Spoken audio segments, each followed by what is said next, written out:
Yes, mjambo ndugu wapendwa, habari yenu, habari ya siku ya leo. Mimi ni wenu Kolomboka, mwenye kiti mwenyewe, mfalme wa habari, ambaye kabisa nimekuwa hapa mbele yenu kwa muda huu nikiwaletea habari ya siku ya leo. Magharibi njema kwa wale ambao wanakuwa magharibi, usubuhi njema kwa wale ambao wanakuwa asubuhi, na usiku njema kwa wale ambao wanaenda kulala kwa muda huu. Basi wewe utakuwa pamoja nasi katika uchambuzi wetu wa siku ya leo. Ni kitu gani kinaweza kufanyika ili kwamba tupate kupata amani ndani ya nchi yetu? Hii ndio uchambuzi wetu ambao tutakuwa nao kabisa. Amani yetu, raha yetu, amani yetu, ufungulivu wetu na mkono wa amani ni katika mimi na wewe. Hakuna mwingine mwenye ataleta amani isipokuwa mimi na wewe kujiunga pamoja na kutia nguvu pamoja ili kwamba tupate kuwa wenye amani duniani. Ni Kolomboka, mwenye kiti mwenyewe, kama vile unavyosikia na kama vile unavyoona kwa muda huu kabisa, nikiwa hapa mbele ya mikrofoni ya Holly Official TV, ambao kabisa tumeendelea kabisa kukupatia moja kwa moja, tukiwa kwenye Instagram, tukiwa kwenye WhatsApp, tukiwa kwenye TikTok ambao tunaitwa Olipib kabisa. Tunakuwa hapa ili kwamba tupate kukupatia mambo kadhaa kabisa, tukwambie habari zinazokuwa hapa mjini kwetu Goma kwa muda huu kabisa.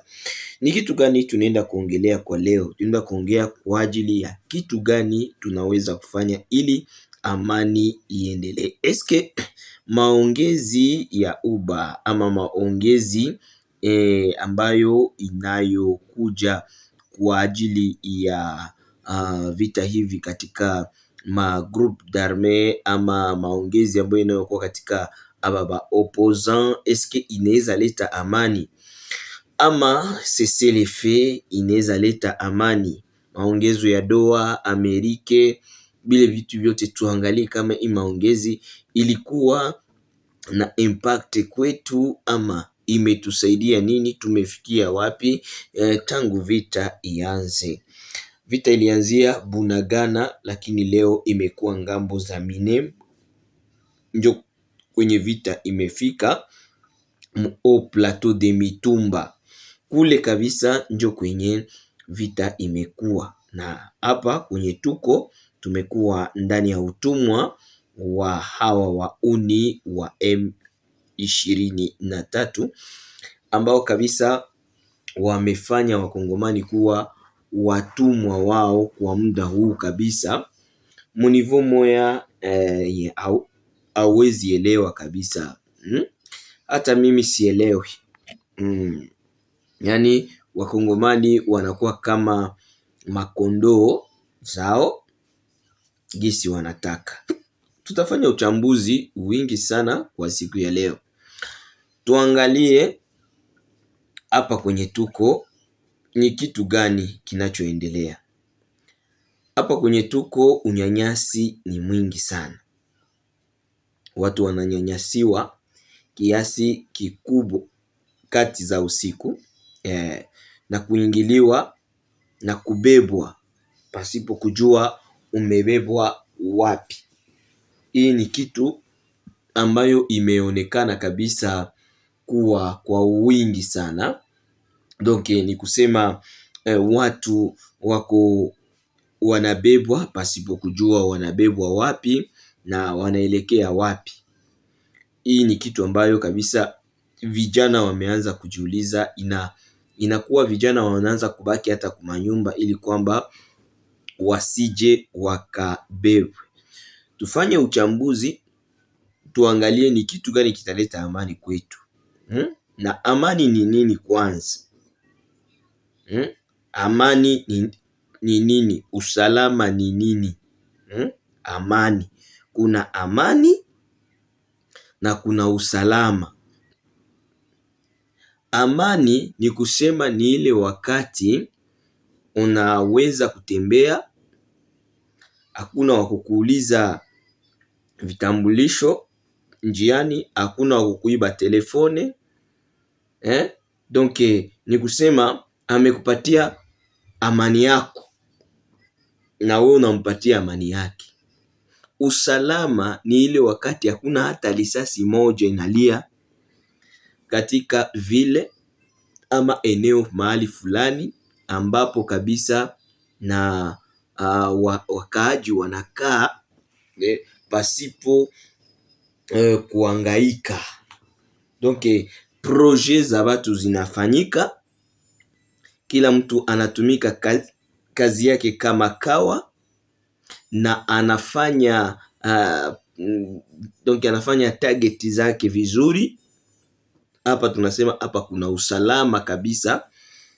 Hata watu wa nje wanakuya katika usalama ile, sababu kuna wakati kunaweza kuwa ile amani lakini hakuna usalama. Yani kunaweza kuwa amani, peace and security. Peace and security. Unaweza kuwa na amani lakini hauna usalama. Unaweza kuwa na amani ya kula chakula yote unataka, lakini hauwezi kuwa unakosa usalama. Yani unachiliwa hata vova mgulu ya kuku kwenye kichwa. Pale utaniambia hauna usalama. Wanakuambia kula, lakini mguu wa kuku uko kwenye kichwa chako. Unaona kabisa pale unakuwa hauna amani kabisa kiasi kikubwa. Sasa wakongomani wamekosa kitu wanaita amani na usalama, yote wanaikosa. Imeanguka down, imekuwa chini, imekuwa chini kabisa. Waweza kuponda subscribe yako na kutuongezea maoni yako, ili kwamba tupate kufanya uchambuzi sote kwa pamoja, tuangalie eske benye Kolomboki kunasema ni kweli ama namna gani. Wanani wanaweza kuleta amani katika nchi? Amani inaletwa na wananchi. Wananchi wao wanaleta amani katika nchi fulani. Usalama imeletwa na majeshi, imeletwa na wafanyasiasa. Yani amani inaletwa na wananchi wenyewe wakishimama kwa umoja, kwa upendo, wanaweza kuleta amani na amani itadumu. Tunaweza fanya mfano kama vile Afrique du Sud, South Africa. Mnakumbuka wakati wa Mandela, watu walishimama na kutetea nchi yao na kulomba independence ya amani. Donc wanataka amani. Amani tunaitaka, mtu achi nchi yetu, tunataka amani yetu, tutumike vitu vyetu vizuri, tulete uchumi, tupandishe uchumi, tufanye maendeleo ya nchi. Hii ni amani. Lakini inawezekana kukosa usalama ndani ya amani. Inawezekana nafasi yako mwenyewe unaweza kosa usalama na unakimbia kabisa, na unasema amani iko sababu hakuna mzozoro, lakini wewe unakosa amani ndani ya nyumba yako. Unaweza kuwa ndani ya ghorofa kubwa, nyumba nzuri, maisha mazuri, lakini unakimbia ile nyumba kwa kukosa usalama wako. Donc unaona kama ni kitu ambayo kabisa inahitajika. Katika uchambuzi wetu tunaenda kuongelea kusema ya kwamba amani italetwa na sisi wenyewe. Ndio kwa maana unaona leta ilitia programme ya uzalendo. Donc ba population nabo kupartisipe kwa kutafuta njia ya amani kupitia nguvu, akili na mipango. Yaani wazalendo hawaishie tu mukusema tuko ba patrioti, hapana, lakini katika upatriote yao wanakuwa na mpango, kisha wanakuwa tena na mpangilio na maongozi. Wanaongozwa, wanapanga na wanapangilia, na hapa inaonekana kama wao ni wazalendo. Alafu sasa tunasema mzalendo ni nani? Mzalendo ni mtu yule anayejitoa roho, mwili na nyama kwa ajili ya nchi yake na kutetea uzongo ama ardhi ya mababu, ili kwamba isibebwe, ndugu zake wasiangaike, waloko zake wasiangaike. Na hapa unapojua haya, na hapa unaweza kujilinda na unaweza kupigania nchi yako vizuri. Labda wengi hawajue hii kitu, wengi hawakuwa wanajua kama nao ni wazalendo ngambo yao. Ukiwa mwizi, ukiwa muuaji, ukiwa mubebanai, yani kidnapper, hauko mzalendo, sababu hauna roho ya huruma kwa nchi yako, kwa watu wa nchi yako, kwa ndugu zako. Unaangamiza na kuharibu jinsi unavyotaka, mara moja unaharibu. Yani ni kusema uzalendo wako unauharibu. Na hivi inahitajika kwa watu wote kuwa wazalendo. Na hapa ni vizuri sana kuikala na kuwaza kusema twawezaje kuwa wazalendo, twawezaje kupata amani, twawezaje kuona usalama. Wakati yote unapotafuta usalama, kuna vitu unavyofanya. Utafanya vitu vya uzalendo, banasemaka mu français, qui prépare la paix, qui aime la paix prépare la guerre. Ukitaka amani, tayarisha vita. Ukitaka amani, tayarisha nini? Vita. Yani ni kusema utatetea nchi yako katika raha na katika magumu. Hautavalisha nchi yako aibu ama kutukana nchi yako ama kutukana wenyeji wa nchi yako, sababu ni pale ulipozaliwa, ni pale ulipokuwa. Tunaona wazalendo wengi ama watu wengi, wa raia wengi ambao wako wanatukana nchi yao binafsi, kwa wakati ambapo watu wa nje wanatamani nchi yako, lakini weye uko unaitukana, unaikamata kama ni bure. Unaanza sema mambo mabaya sana kwa ajili ya nchi yako, hata kwa ajili ya uongozi wako. Hapa wewe unaharibu uzalendo wako.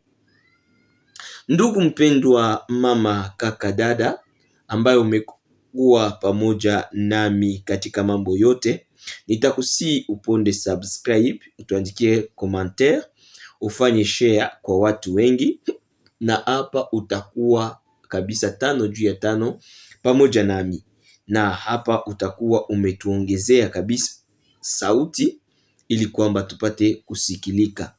Uchambuzi wetu inaendelea. Nini tunaweza kufanya ama nini wazalendo wanaweza kufanya ili wapate kushinda vita hivi? Kitu ya kwanza, wanaweza kuwa na umoja. Umoja ni nguvu. Wafaransa wanasema l'union fait la force. Umoja ni nguvu. Kitu ya pili wanapasha kuwa na mpangilio binafsi ambayo ni mpangilio isiyokuwa na chachu. Hii ni kitu ya pili wanaweza kufanya, yaani inabidi wao kwanza na umoja, wawe na mpangilio binafsi na wawe na sababu yenye inatuma wako wazalendo.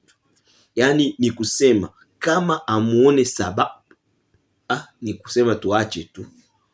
Sababu ya kwanza inapaswa kuwa kupigania mama yako, baba yako, ndugu yako, hapana kumunyanyasa. Wakati unatia kamba, jua kama ile kamba unatia pale, unaitilia babako, mamako, ndugu yako, bote batapita pale kwa ile kamba. Na uwenjo unapasha kuwachungia usalama wao. Wakati wako wanapita, angalia vitambulisho, angalia checking vitu ambao wanakuwa nayo, uangalie vizuri wasiingize adui, lakini usiwapige, usiwaharibu, usiwaibie. Hii utakuwa umefanya kitu kizuri sana na utakuwa umefanya kazi ya uzalendo. Ndugu yangu mpendwa ambao umekuwa pamoja nasi, kutia kamba ni vizuri kwa ajili ya kulinda adui asiavance kwenda mbali, lakini na ni mzuri tena kuendelea kufanya na hekima na akili. Leo huku ngambo za Mwenga tuliona kiongozi umoya wa kizalendo aliyepigwa masasi. Sababu ya nini? Sababu ya kupigania kamba, yaani le mabariere, walikuwa wanapigania le mabariere, naye alizozana na wenzake na hapa wakampiga masasi na akakufa. Lakini waliomchunga tukuya kwenye walienda. Tuliona hapa Kamituga vijana walikuwa wako wanafanya kazi yao ya kila siku. Wazalendo wanakuya, wamoja wazalendo wabaya wanakuya wakawapiga masasi. Hii haiko kazi nzuri katika uzalendo.